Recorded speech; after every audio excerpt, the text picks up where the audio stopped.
Hey guys, this is Christian, and today we got the Jeep Wrangler 4xe model, high altitude specifically. And yeah, let's jump into some of the specs. So this MSRP is $56,845. This has an inline 4 engine with electric motors too, 2 of them to be exact. And this is also turbocharged. In total, this gets you about 375 horsepower, 470 torque, so it's pretty nice. 0 to 60 is about 6 seconds, and yeah, it's not too bad. Weight on this is about 5,200 pounds, and this has, of course, all-wheel drive when you need it off-road, but usually it's on 2-wheel drive when you're on the road. And besides that, this has a 17 kilowatt-hour battery that gets about 21 miles of range. And yeah, if you need to charge that, you can actually charge that up here in the front, as we'll get into that a bit. And you could either charge it with level 1 charging, which is kind of like 120 volts here in the US, which is the same as plugging in your phone on the wall. And that's about 12 hours, which I know is really long. But if you can get like a 240 volt port, I'd recommend that, because that gets a charge in 2 hours only. So starting with the outside, so I do want to mention this is actually in bright white, and it's actually the only free color. So if you do want to get any color besides white, you do pay about like $245 for any color, but it's not too much and it's fine. And I do want to mention, at least for this car, the high altitude, the wheel wells that you have here are actually the same color as the car, and as well as the front bumper, as you can see here. These are usually like completely that like not so pretty, like plastic looking color, or sometimes in like black. So I do like how like the whole car color, it's like the same all the way around. Besides that, I do want to get onto this side over here. So I do want to mention you have your EV charging. You simply just push that in. You get your EV charging, your usual port that we have here in the US. Kind of just charge that up again. Pretty easy to use. Close this up real quick. And then right below that, just a reminder, this is also the trail rated 4x4, that badge that you always see on all the Jeeps. And right below that, you also have your Jeep Wrangler, kind of just to remind you what you're driving and all that. And you do have that nice like blue trim, which is pretty cool. Just a reminder that you're driving the 4xe model. And backing out from there, I do want to mention you do have some fake kind of vents on both sides, unfortunately, but it's a small thing. It's not too much of an issue. Getting onto the front over here, or actually the wheels here, I do want to mention these are actually stock from Jeep, and these are actually really nice. They're like 20-inch, like glossy black rims. They're aluminum as well. The ride on these is actually pretty nice. That you can see like these wheels here are actually pretty cushy when you're actually driving on the road and all that. So jumping onto the front here, you can see you got your nice standard Jeep Wrangler grille, as you can see, and then you got your LED headlights, and I do want to just show them when they're on as well, because they're also daytime running lights. Pretty nice. They kind of remind me of like the G-Wagon lights, just a nice like round look and everything. You also have these that turn on the side as well too, and then your standard kind of just like hood here that you can open with the 2 latches on the right and left side, which is pretty easy and convenient to use. And then on this front bumper, as you can see, you got like these nice blue hooks, and I think they're called like surfer blue hooks, and it's pretty nice. This is actually standard on like all their 4xe models, and I do like how it looks like in contrast with like the white background, so it looks pretty clean and reminds you that you're driving again the EV model, or not EV, but a plug-in hybrid model. So moving along back here, before I unlock the car, I actually want to show the key real quick. So you can actually see you got your front side of the key, you got your unlock and lock on the right side, you got this button in the center here, and then you also have your panic button. And in case you got to open up your key as well too, you can just flip it open with this. And then on the back side, you got your nice little Jeep logo. And I do like how like chunky this key feels. This has like a nice feel to it when you're like holding it and all that. But going back to the car and everything, so when you unlock the car, I just show your lights here real quick, just to see it when they're on and everything. Pretty nice and everything, how they look. And then back here you have your spare tire, and I do like how they actually have like exact same wheel as what you have on the rest of your 4 tires. So it's really nice that it's like the same one instead of like that uglier hubcap one that they usually see on most cars. So pretty nice and all that. And then here in the center, you can actually see the little backup camera. And then right below that, you can also see the lock, so people don't try stealing your tire as well too.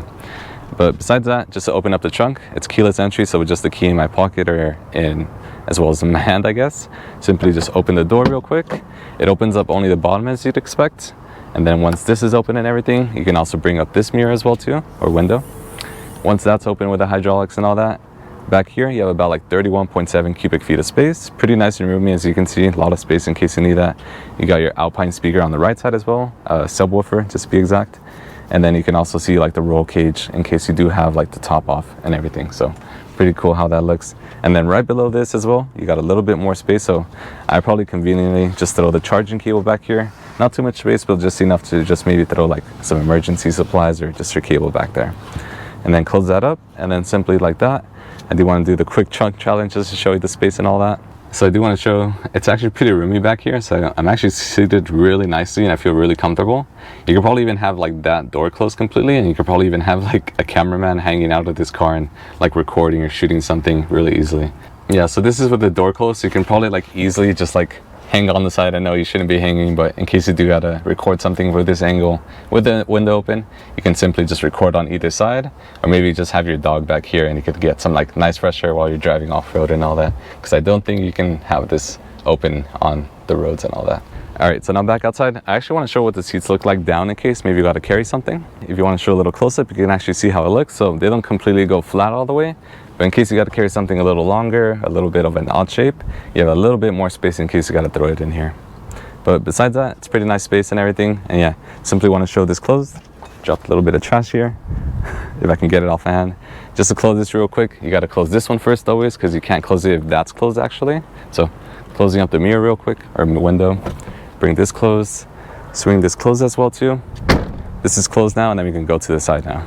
So now with the door open, I'll show you a little bit of window controls here. As you can see, you can lock and unlock your car, and then if you want to do your windows, of course, the Wrangler, it's all in the center, as we'll see when we get inside. Besides that, we have a little bit of like also seat adjustment here. You got your lumbar, you can adjust the seat if you want to go back or forward. But besides that, we could enter the car at this point, and I'll show you the review of the inside. So now that I'm inside, you can actually see, of course, your steering wheel here right in the center. Pretty nice little Jeep logo. On your left side, you also have a little bit of your controls in case you want to adjust the screen that you have here on the dash in the center. And then on the right side, you have some of your usual controls for setting and adjusting kind of your auto like cruise control and all that. Besides that, you got your levers on the left and right side. You got your nice dash up here. I have a little bit of screens up here in case you want to switch it around, maybe show the miles per hour, or maybe your fuel efficiency, or maybe any of the other controls. On the left side, you have your RPMs. Middle, again, you have your screen. And then on the right side, you also have like your power and how much charging. So when you are more of in like an EV mode, you can also like recharge the battery, and you can use that where needed. And then kind of like cumbersome, but on the left side, you also have like your hybrid, electric, and e-save mode, which are your 3 drivers modes. A little hard to see here with the wheel, so I kind of feel like I have to like tilt my head to the left just to see it. But usually probably will only adjust it once or twice while you're driving, so it's probably fine. Getting to the center here, you got your 8.4-inch touchscreen. It's a Uconnect 4 screen, of course, and it comes with Android Auto and Apple CarPlay. Right below that, you also have a little bit of your AC control, so it is like by climate control. So you can have like different ACs for your left side and, of course, for your passenger. So you can just adjust your temperature, your fan speed. You got your tune in case you're listening to the radio, and then you got your volume control on the left side. And then right below that, you also have your 4 window controls here, kind of convenient here in the center. A little bit different than the usual car, but just easy to use. Here on your left side, you got your 12-volt port in case you want to charge something, or of course maybe add up like a little camera here in case you need that. And then on the right side, you got your media, which is kind of just your USB-C, regular USB cable, and then aux port as well too, in case you want to plug in some tunes and all that. Right below that, you have a little bit of cubby space. It actually doesn't go too deep, so just to show you my phone, it actually doesn't go that deep, and this is again a S9 Plus. Doesn't go all the way in, so you probably don't want to have a phone there, maybe just some paperwork or something small. Here we got your Prindle, of course. It's kind of easy to use. You got a nice little Jeep logo up here, which looks pretty cool, and then a little red switch here for safety, of course, and all that. On your left side, you have your 2-wheel drive, 4-wheel drive, so basically all your off-road usage and maybe your crawling and all that. And then you also have your handbrake here in case you want to lift that up and all that. So I'm going to bring this back down. And then you also have your 2 cup holders, kind of convenient to use. So I actually have my 2 Grande cups from Starbucks, of course, as usual, just to show you. They both fit. They are kind of like touching, and maybe you want to throw your phone in the center here, which that's what it's for. You actually see it barely fits, but it's like they're basically touching, but your 2 Starbucks cups do fit. And then right behind that, you also have your armrest here, so you can actually open it 2 ways. You can open it this way. Maybe you want to put something small here. It looks pretty cool how it looks here with the design and all that. Closing this back up. Open this now, and then you have a little bit more space, so it actually goes a little bit down.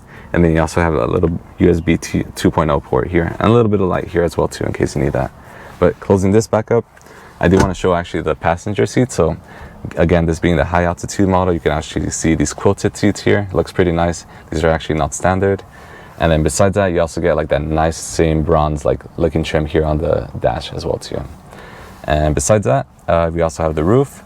This one, just your standard roof, as you can see, looks like everything you'd expect on, I guess, like a Jeep. And in case you do want to take off these 2 separately, you can as well, and we've showed that as well. It only takes about like 20-30 seconds, and maybe just want sun for you or maybe your passenger. Pretty easy to do. But yeah, at this point, let's move on to the back. So stepping onto the back here, pretty easy to get in and all that, a little bit high, but you can see my knee room. I don't have a crazy amount of knee room, but it's quite easy to use and all that. You have a little bit of a space here in case you want to store something. Here on the center, you have 2 AC, little vents here in case you want to have them open or closed. And then you also have your window controls here in the center as well. And a little bit below that, if you can see it, you also have 2 USB-C ports here.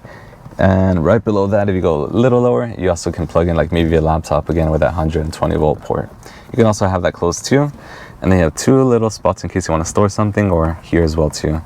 And yeah, pretty nice. I want to mention again that quilted leather that you have here. So it has that like bronze stitching. If you look up as well, you can also see we have our 2 speakers up here. So pretty nice, even when you have the roof not here, you still have really good sound system and all that when you're off-road. Besides that, I do want to mention the little armrest here in case you have that as well. Bring this down, you have 2 more cup holders for 2 more Starbucks cups, or you could just simply just rest your arm here, sit here, pretty convenient, and yeah, pretty comfortable back here. Final thing to mention, I do want to mention the batteries are actually under these seats. Nothing to worry about. Batteries don't blow up and everything, but simply just opening that up as my cameraman did. You can see the battery there and here. And again, it's a 17 kilowatt battery. And yeah, just simple, just battery, just so you know where it's placed inside the car. Showing you guys the steering. So on this, as you can see, it's pretty delayed and it's kind of wavy. It doesn't actually like instantly just start turning, but it does a good job. And of course, this is for off-road, so you don't need like that super corner accurate Ferrari kind of just like turning. So this is quite fine. Again, visibility is nice. These seats are quite comfy. Again, they're like the quilted leather black seats with like that bronze trim as we see here, the contrast stitching as you can see here on the dash as well too. So pretty nice and everything. You do have your 3 driver's modes on this, so I do want to mention, so all the way on the left side you have hybrid, and it's pretty easy to use. So this one, pretty leniently, always just trying to use like your battery range, your 21 miles of range again. And then in case you don't want to use that all the time, you can also use the other mode, which is electric, and that will actually use full electric and it won't use the engine at all. And you actually, like, the way I could tell when the engine's on is look at the RPMs. If it's at 0, then it just means your battery is being used the whole time. And then the final option in your driver's mode is as well, all the way on the right side, is e-save, and it kind of uses no battery completely in case maybe you want to like reserve your battery, maybe you're about to go off-road or you just really want to save it for later. And besides that, when you are, like, let's say on the hybrid mode, you could also have like this little blue button here in the center. So clicking on this here, as we'll see here on my like center screen, it also tells me that max regeneration is on. So when I'm braking, it just simply just charges up the batteries a little more. As for the driving, I did mention the 375 horsepower, 470 torque. I do want to mention that instant torque for the electric motor is actually pretty nice. I just like how like instant and just like it just like launches a bit, not like a Tesla Plaid, but still pretty nice, like how it just like quickly wants to go and all that, because again, that instant torque. Just to show you some of the menus that you can have here on the center screen. So you could have it on the speedometer, you could have like vehicle info, and I'll show you like your coolant, your oil temp, oil pressure, all these things, your battery. You can show your off-road. Right now, it actually show the car is leaning 1 degree from left to right. And besides that, keep going down. All right, guys, that's for my review again on the Jeep Wrangler 4xe model high altitude. This is actually really nice. Again, it's a high-end model. Really nice in this like white look with the blue hooks, as you can see down here. Looks really cool and everything. This is probably perfect in case maybe you want to take it to work and you don't want to pay for that $5 of gas right now in California. And if you do have charging at work, you could take advantage of, like, maybe you drive to work 20 miles, charge it up, and then drive another 20 back. If not, you can also, maybe you only drive 10 miles to work, and then you have like full EV range. You only have to plug it at home, and you basically won't be spending any gas money on that. Besides that, it has nice, as you can see, like space back here, 31.7 cubic feet of space. Or you can also bring the seats down in case you need more space. The whole top is removable, and maybe you just want to remove the front. This again has like 49 MPGe. If not, you do go down all the way to that 21 MPG as you'd expect on the Wrangler. Besides that, I do like how you can actually open this. Maybe you want to bring your dog and you want to have the window open. Pretty nice for them, so they get like some fresh air, and you can have this closer. Maybe you need like a video type of car and you want to have someone hanging out the back. You could keep this closed for safety, and then you can also just simply just hang the camera out the back. Besides that, seats are pretty comfy. Again, I do want to mention that like quilted stitching, that bronze look looks pretty cool. There is also like this more like white gray look other seats, but I probably recommend these black seats because we are probably going to go off-road and all that. Alright guys, that completes my review again for the Jeep Wrangler 4xe model high altitude model. I hope you guys enjoyed the video again as always. I really do enjoy making these videos for you guys. I've been watching that subscriber number continue going up. I think as of recently it's about like 340. I remember not too long ago it was only 100. So again, pretty cool to see just more and more people are actually tuning in and all that. Besides that, I do want to ask you again, thank you for the feedback as always. I'm always trying to read that, or maybe you guys have questions on like the options these cars have, or maybe some financial advice. Again, I'm not a financial advisor in any way, but I will help out wherever I can. And in case you need that, I guess that like California, I guess perspective, I could try to give you that look and all that. Besides that, I do always enjoy making these videos. It's always cool driving these cool cars around for you guys. And if you do guys want me to focus on anything, let me know. I'm always trying to like keep an eye out for whatever you guys want and all that, or cars as well. So again, thank you for all that feedback. And again, till next time.